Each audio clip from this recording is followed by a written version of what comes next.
हिवाळा चालू झाला आहे. हिवाळ्यामध्ये आपल्याला माहिती आहे सगळ्यांना थंडी खूप पडलेली असते आणि या थंडीमुळे आपल्या पोटामध्ये अग्नी जो असतो तो पोटामध्ये राहतो.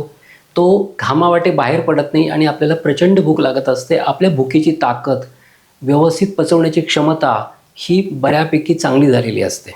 मग अशा वेळेस आपल्या शरीराचं आरोग्य चांगलं राहण्यासाठी, आपल्या शरीराची पुष्टी करण्यासाठी, आपले शरीर ताकदवान होण्यासाठी आपण व्यवस्थित उष्ण गुणात्मक आणि आपल्या शरीराचं बृहण करणारा, आपल्या शरीराला वाढवणारा असा आहार घ्यायला पाहिजे. त्याच्यामध्ये मी मागे बोललो होतो की दुधाचे पदार्थ आपण खाऊ शकतो. दुधाचे कोणते पदार्थ असू दे, फक्त दही आणि ताक नको. त्या जोडीला आपण उडदाची डाळ याच ऋतूमध्ये खाऊ शकतो. उडदाची डाळ ही पचायला जड असते, परंतु आपल्या शरीराचं बृहण करणारी, मांसधातूला वाढवणारी म्हणजे मसल्सला वाढवणारी अशी डाळ असते.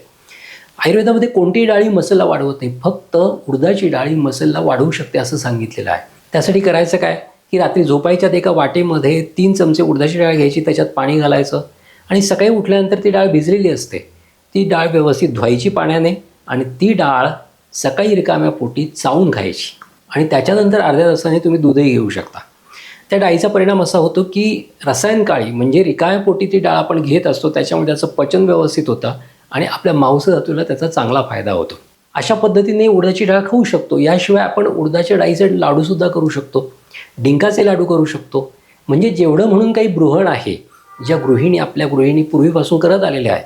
आपल्या शरीराला पोषण असं आहे, सुकामेवा आहे, बदाम आहे, अंजीर आहे, खारीक आहे, खजूर आहे, जेवढे म्हणून ड्रायफ्रूट्स आहेत त्याचे लाडू हे आपण या ऋतूमध्ये खाल्ले तर आपले शरीर तंदुरुस्त राहतं आणि फिट राहतं आणि बलवान होतं. त्याच्यामुळे आता हिवाळा आला आहे, या हिवाळ्यामध्ये वाढलेल्या भुकेला असे बृहण करणारे, शरीराला वाढवणारे, मांसाला पुष्ट करणारे असे पदार्थ जर आपण खाल्ले तर त्याचा चांगला परिणाम आपल्या शरीरावर होतो आणि आपलं आरोग्य टिकवायला, चांगलं राखायला त्याची मदत होते.